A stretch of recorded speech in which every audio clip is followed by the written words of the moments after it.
Salut, j'espère que tu vas bien. Alors je ne sais pas si tu te souviens, mais il y a quelques temps sur YouTube j'ai sorti une vidéo avec pas mal d'effets spéciaux.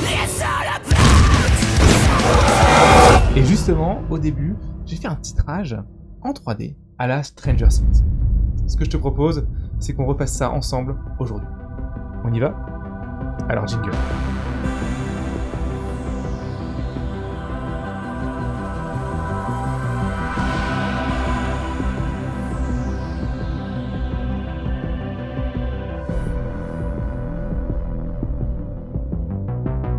Alors, si tu me connais pas, je m'appelle Romain Gilliot, je suis le fondateur du studio Motion Light Pictures et le créateur de l'école en ligne de 3D, H3D2. Maintenant que les présentations sont faites, eh bien c'est parti. Donc tu vois ici, j'ai ouvert ma scène, d'accord, où j'ai fait mon titrage. Donc ça ressemble un petit peu, ça ressemble à un truc comme ça, ok. Alors, le premier truc que j'ai commencé à faire, du coup, évidemment, c'est d'écrire un titre. Alors je vais ouvrir une deuxième instance de Blender à côté pour qu'on puisse voir ce qu'on fait en même temps tous les deux, d'accord.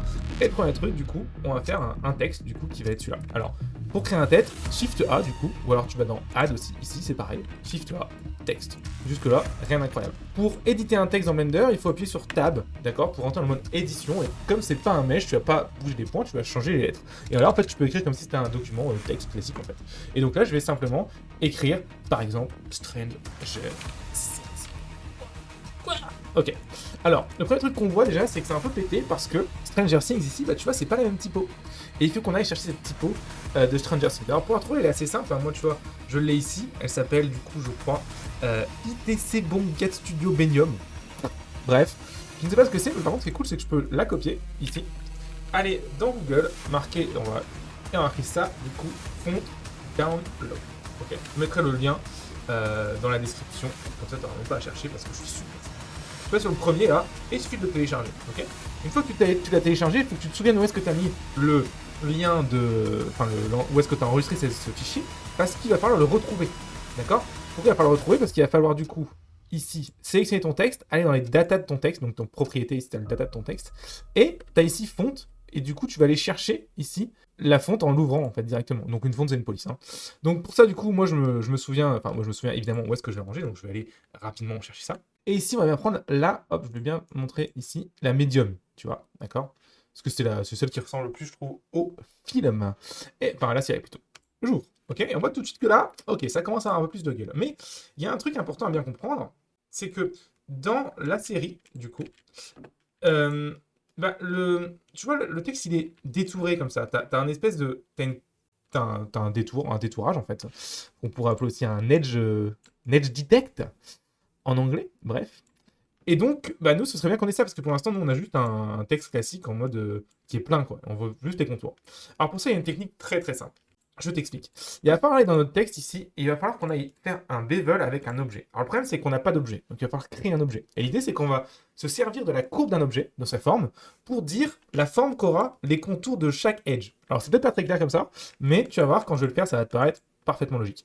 Donc je vais ici créer une curve, donc Shift A, curve, et je vais faire un cercle. Et en gros, en fait, le cercle, ce sera le profil de l'edge. Tu vois, là, l'edge, c'est un rond, tu vois. Ça pourrait être n'importe quoi d'autre, on va voir après ensemble. Et bah du coup, là, on va faire un cercle, évidemment, c'est ce qu'on veut. Ok. Donc, ici, je vais venir prendre ça, prendre le target object ici, d'accord. Donc, bien bevel, pardon, pas ici, hein, bevel, object, et là, je vais chercher BG curve. Et bam! Du coup, on a ça. Évidemment, c'est nul parce que c'est beaucoup trop grand, mais du coup, il suffit de prendre notre BG curve, passer en... Alors, je vais cacher ça 30 secondes. Passer en édition, d'accord, en appuyant sur Tab, et faire un scale sur le tout, ok. Je peux même le faire, je crois, si je dis pas de bêtises, je crois, parce que quand je fais ça, non, on a toujours bien un cercle, c'est bon. Donc, je vais prendre le texte, je vais le déplacer rapidement, histoire que je vois ce que je fais, sinon c'est un peu relou. Voilà. Et ça, du coup, tac, A, S. Et on scale, du coup, jusqu'à ce qu'on ait quelque chose qui soit satisfaisant, d'accord. Alors, je vais venir le remettre à côté, voilà, histoire que je vois ce que je fais. Paf, ça me paraît pas mal. Ok, c'est pas mal ça, non? Hop, et du coup, ça, on peut le cacher. Et on peut aussi décocher la case rendue, comme ça, on est sûr qu'il ne sera pas rendu à la fin. Et là, on a un texte qui est pas mal, ok? Maintenant, du coup, il va falloir se poser la question de comment on a fait, du coup, le shader. C'est bien tout ça, mais là, pour l'instant, on a que, du coup, si je passe en rendu, en appuyant Z vers le haut, d'accord? Il faut bien que je fasse gaffe, du coup, à être ici en cycle et pas en EV, cycle. En fait, c'est un peu dégueulasse, hein, même si je viens, du coup... changer le fond en mettant un fond par défaut. Bon, c'est pas vraiment Stranger Things pour l'instant. Donc on va voir comment faire ça. là, tu vois, quand je passe en rendu, ah putain, c'est cool. Là, ça ressemble à Stranger Things. Alors, l'erreur qu'on pourrait se dire, c'est qu'en fait, finalement, c'est juste un rouge qui éclaire, en fait, Stranger Things. Alors, on va essayer de faire ça, tu vois qu'en fait, c'est un peu plus délicat que ça. Donc là, je passe en rendu ici, d'accord. Et je vais prendre mon Stranger Things et lui mener un nouveau shader. Donc, je passe ici en shader, d'accord. Et je vais faire new, ok. Et je me dis, bah, c'est juste du rouge, hein. Et du rouge, c'est quoi? C'est un shader d'émission, du coup, qu'on vient mettre dans la surface et qu'on met en rouge. Jusque là, je pense que ça va, c'est pas des masses compliquées. Je vais augmenter ça un petit peu, je vais mettre ça à 10. Et on voit que, bah, si je fais ça, tu te rends compte en fait que c'est assez dégueulasse. Alors, je vais enlever la sélection, mais on n'y est pas quoi. Même si du coup, je vais mettre le fond ici en noir. Donc, je viens dans le World et je mets ici à 0. D'accord, ça permet de mettre le fond en noir. Ou alors, je peux aussi laisser à 1 et mettre la couleur en noir. C'est la même chose. Le World, c'est le fond. Bah, je sais pas, tu vois, tu sens que ça c'est juste rouge et ça, il y a un peu plus de détails dans les couleurs. Et ça va être important parce que je t'explique. Regarde. On va créer une caméra très rapidement. Pour ça, ici, je vais appuyer sur Shift A, du coup, et caméra. D'accord. Voilà. Je vais venir faire CTRL ALT 0 pour que ma caméra elle se mette au niveau de l'endroit où je regarde. Et je vais appuyer ici sur View, et je vais mettre Lock Camera to View, ici. Paf. Du coup, quand je tourne ma vue, la caméra, elle bouge avec. Donc ça, c'est pratique. Je vais venir faire un rendu ici, comme ça. Comme si je rendais Stranger Things, tu vois. Voilà. Et là, du coup, je fais un rendu en appuyant sur F12. Alors, je vais le faire en petit, moi, histoire que ça ne prenne pas trop de temps. Donc, si je vais mettre à 50%, donc je diminue la résolution par 50%. OK. Et je fais un F12. OK. Donc, j'ai mon rendu. Et en fait, là, on va direct passer en compositing pour voir ce que ça donne après, en fait. Parce que tu vas voir que ça, c'est pas du tout le rendu final. D'accord. Et on peut le voir ici. Hein, si là, je fais un rendu, tu vas voir que le rendu final, il est carrément différent ici. Tu vois, on a un truc, un espèce de glow, tu vois ça fait vraiment, vraiment cool. Si je change de caméra pour te montrer, pas dans la scène, dans le viewer, je vais changer de caméra ici rapidement. Hop, par contre, si je passe sur celle-ci, pas new, non, pas sur celle-ci, du coup. Voilà. Bah putain, j'ai du mal. Hein. Ok. Hop, et que je fais un rendu ici, par exemple. Tac. Tu vois que c'est pas du tout le même délire, tu vois. Là, c'est rendu, et là, on voit, ça fait de la lumière, tu vois, on sent que ça glow. C'est ça l'idée, c'est ça glow. Alors, comment on fait ça? Et ben ça, il faut le faire en compositing. Et tu vas voir que là, ça va être hyper important qu'on ne soit pas rouge partout parce que tu vas voir que notre glow de base, il va être dégueulasse. Alors, comment on passe en compositing? Et bien, on va passer ici en espace de travail compositing, d'accord? Si toi, tu n'as pas l'espace qui est en dessous ici, il suffit d'en ouvrir un et de te mettre en image editor. Et on se retrouve avec ça. Alors, l'idée, ça va être de prendre notre image ici et de venir faire un glare dessus. Hop, glare. On passe ici en fog glow, d'accord? Et tu vas voir que tout de suite, quand je regarde un petit peu ce que je fais, alors il faut mettre ça dans le viewer ici, d'accord? Donc il faut bien que tu ailles sélectionner le viewer note si tu l'as pas là. Ok. Et bah, ça fait le glow, mais t'es d'accord que là c'est propre, c'est subtil. Là c'est juste crade quoi. Même si j'essaye, je le diminue un peu, genre si je mets le mix à 0,5 pour qu'il soit moins visible. Je sais pas ce que t'en. Moins 0,5, pardon, ça serait mieux. C'est pas fou quoi. Enfin, c'est quand même mieux là, non? En fait, c'est parce que là, c'est beaucoup plus subtil en fait. Quand on regarde, on sent que c'est pas exactement du rouge, tu vois. Il y a une subtilité dans le shader qu'on va faire ensemble qui va faire que ce sera plus intéressant. Alors, la première chose qu'on voit, c'est qu'en fait, dans le shader, on a plein de petits points. C'est des petits points noirs et rouges qui vont passer et qui vont faire en fait que cet effet un peu années 80, qui est pas juste rouge dégueulasse comme ça. D'accord? Alors, pour faire ça, du coup, on vient revenir ici dans le layout en 3D. Je vais venir du coup fermer ça et ça, je vais le mettre sur une fenêtre à côté. Comme ça, tu peux voir mon écran en grand. Je vais mettre ma tête là, puis je vais la réduire un peu, histoire que je sois sûr que je ne te cache rien. Je vais prendre mon Stranger Things ici, je vais venir vraiment proche de lui pour voir ce que je fais, et on va travailler sur ce shader. Allez, on y va. Donc, maintenant qu'on a ça ici, du coup, je vais venir chercher dans l'émission, je vais mettre une texture qu'on appelle le Voronoi. Le Voronoi, c'est une texture vraiment intéressante, du coup. Donc pareil, là c'est Shift A, et je vais juste chercher.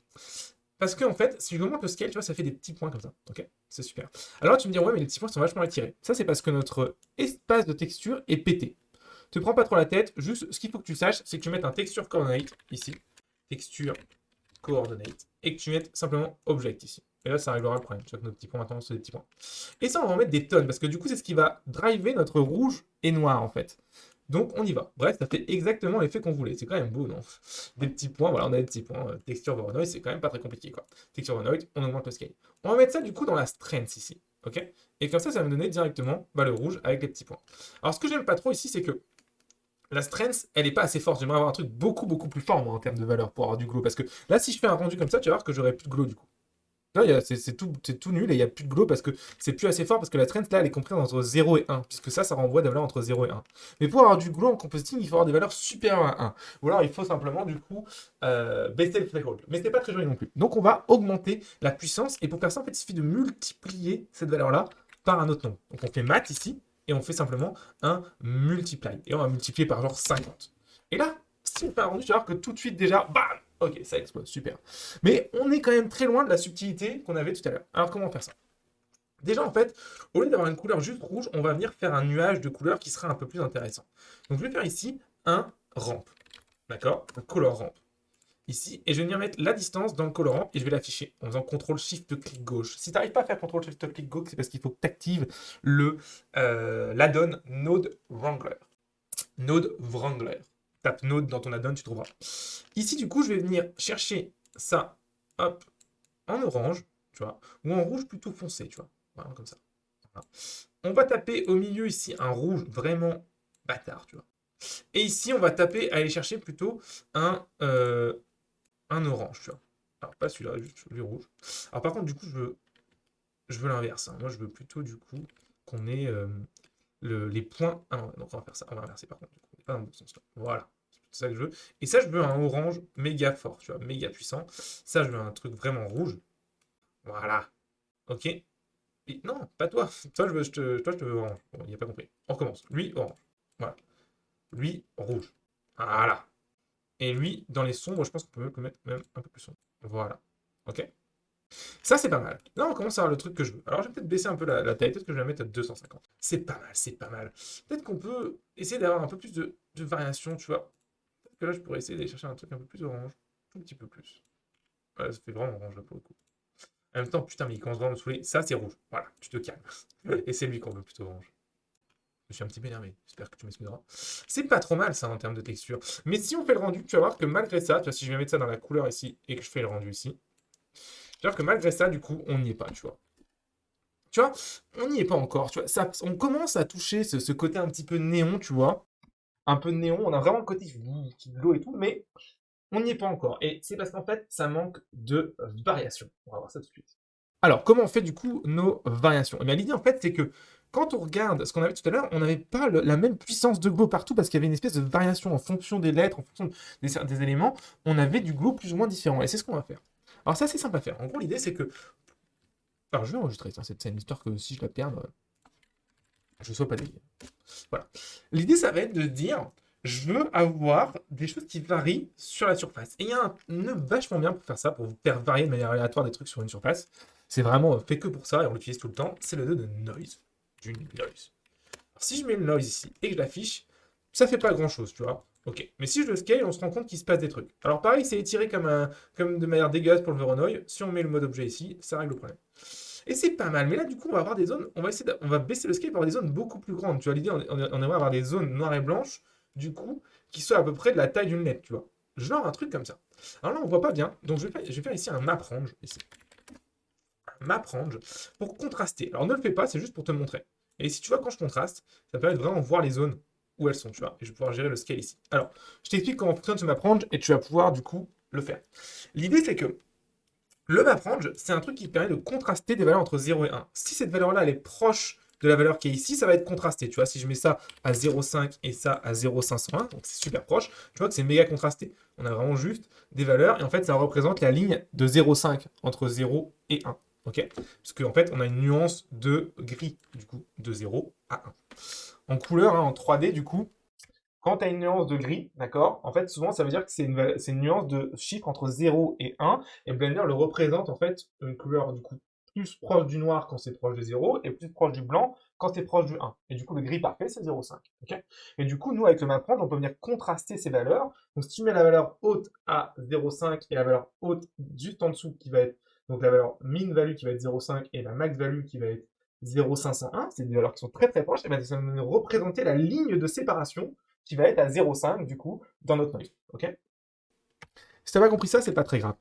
L'idée c'est juste que ça, en fait, si tu rapproches ces nombres-là, ça va contraster. Et ça tombe bien parce qu'on va se servir de ça pour driver notre noise. Alors comment on fait pour driver du coup notre résultat qui est là, du coup, ok, qui est en fait tous nos petits points ici, d'accord? multiplié à mort. Comment on fait pour driver ça par ça? Et bien en fait, il suffit de faire une multiplication. On refait un mat ici, et si on multiplie, et bien en fait, ça va multiplier ça, du coup, par ça. Alors, il vaut mieux le faire avant, du coup, plutôt. Hop, ici. Voilà. Tac. Et du coup, tu regardes ce qui se passe. Là, j'ai ça d'abord, et là, non, j'ai ça. Tu vois, ça vient multiplier le noir, il vient étaler un petit peu la couleur, et du coup, après, j'ai ça, puis ça. Ok? Et là, on voit, regarde ce qui se passe. On a des couleurs, des rouges différents, des trucs vraiment, vraiment intéressants qui se font là, qui se passent là. Alors, je pense que c'est encore un peu grand. Je vais diminuer un petit peu encore la taille pour avoir des plages de couleurs plus intéressantes. Yeah! Et c'est franchement pas mal. On va essayer de contraster ça encore un petit peu pour pousser le noir. Voilà, on va essayer de pas avoir des trucs vraiment noirs. Mais là, si on fait un rendu, on devrait vraiment être pas loin de ce qu'on cherche. Et tu vois, le glow, il est vraiment moins diffus. Il est plus proche de ce qu'on aurait dans le film, en fait, hein, tout simplement, tout simplement. Donc, ici, on va aller un peu plus loin. Je pense que le noise, il est encore un peu grand. On va faire ça comme ça. Voilà. Là, c'est un peu plus intéressant, je pense. Ouais, là, c'est vraiment ce que je veux. On est vraiment pas loin de ce que je veux. Je pense qu'on va le décontraster un petit peu. Voilà. Et en fait, globalement, en fait, là, on a quasiment terminé, en fait, au final. T'as ton titre Stranger Things. Et tu peux écrire absolument n'importe quoi. Genre, si j'écris Space Warp, parce que tu connais Space Warp, ça te parle? Bam! Bim! Space Warp, c'est parti. On a entendu Space Warp, ok? Donc, c'est ça qui est vraiment intéressant avec cet effet. C'est que c'est assez facile à faire, on le voit, hein. Et tu vois, on va dans la subtilité des choses. On va pas juste faire une émission rouge, un glow, on n'en parle plus. Tu vois, on va aller un peu plus loin que ça. Et c'est ça, en fait, être aujourd'hui un bon artiste, c'est d'aller travailler tes modés, tes shaders dans le détail. Donc, voilà. Alors, pour ce qui est du coup de l'animation, dernière petite chose à faire ici quand on a notre projet, tu vois, bah, c'est de se dire que c'est bien tout ça, mais ce serait cool qu'on ait une petite animation, histoire que notre caméra elle bouge, etc. Et bah, pas de problème. Ici, on va prendre notre caméra, du coup, d'accord, on va zoomer, ici. On va appuyer sur I pour mettre une clé. Il faut bien l'avoir sélectionné ta caméra, donc sélectionne-la bien. I pour mettre une clé et tu mets location, rotation. Ça met une clé, du coup, c'est les rotations et les locations de la caméra. Ok, on va se mettre ici dans notre timeline. Hop. Donc là, on a vu, tu vois, à la frame 5. Alors, on va le déplacer pour que ce soit la frame 1 en appuyant sur G ici. Voilà. On va aller jusqu'à la frame 60 et on va déplacer notre caméra vers l'arrière pour ça faire G et Z, Z, deux fois. Et hop, je déplace ma caméra à l'arrière. Alors, ma caméra n'est pas parfaitement alignée au monde. C'est pas génial, mais bon, c'est pas grave. Je t'inviterai à le faire bien, toi, de ton côté. I, ok. Et du coup, maintenant, on a ça, regarde. Cool. Bon, c'est pas top. Souvent, on n'a pas un truc qui fait qui accélère et puis qui ralentit. On a plutôt quelque chose souvent qui va venir partir d'une vitesse constante et ralentir à la fin. C'est ce qu'on va faire. Pour ça, on va aller dans le Graph Editor pour gérer les courbes de notre animation. Donc, les courbes d'animation, c'est pas compliqué, c'est la représentation graphique sur X. Du coup, X étant le temps, Y étant les valeurs de ton animation. Alors, si tu comprends pas tout, c'est pas grave. Il fallait suivre en maths quand tu étais en terminale, mais c'est pas un souci parce qu'aujourd'hui, on va faire ensemble. Il suffit simplement de prendre cette courbe-là et tu fais SX0. D'accord? Tout simplement. Et si jamais ça marche pas, il faut vraiment que tu sois ici en mode Bounding Box Hunter. SX0. Et là, du coup, maintenant, ça part en constant et ça ralentit. Ok? Si tu veux que ça ralentisse plus, tu prends ça et tu fais SX. Et tu augmentes tes tangentes. Ok? Je peux évidemment, du coup, ralentir ça, histoire que ce soit un peu plus... Donc, plus elles sont écartées, plus ce sera lent. Et là, on a quelque chose qui ressemble un peu plus au film. Et voilà pour cet effet de Stranger Things.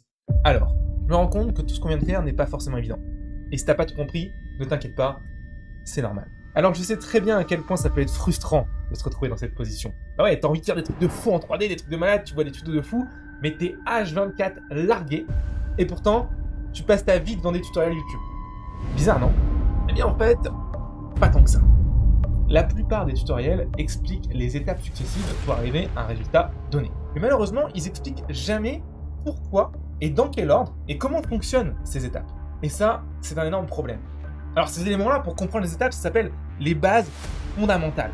Et si tu n'as pas ces bases fondamentales, si tu ne les comprends pas, tu es condamné à ne jamais progresser en 3D. Alors je sais que ça peut faire un peu peur, mais pas de panique. J'ai une solution hyper simple pour régler ce problème. J'ai créé il y a quelques temps un cursus de 6 jours qui t'apprend les bases justement fondamentales de la 3D. Alors le principe est enfantin. Pendant une semaine, tu reçois une vidéo par jour et chaque vidéo explique un concept fondamental à comprendre. Par exemple, on va parler de topologie, de caméra mapping, d'environnement, de rendu en transparence, etc., etc. Bref, vraiment toutes les étapes fondamentales pour comprendre ce que c'est en fait la création 3D. Alors, ça t'intéresse? Pour recevoir cette formation, il te suffit simplement de cliquer juste ici, maintenant. Alors, c'est gratuit, c'est sans bullshit, et j'ai fait mon maximum pour que ce soit le plus facile à comprendre possible. Alors, à tout de suite.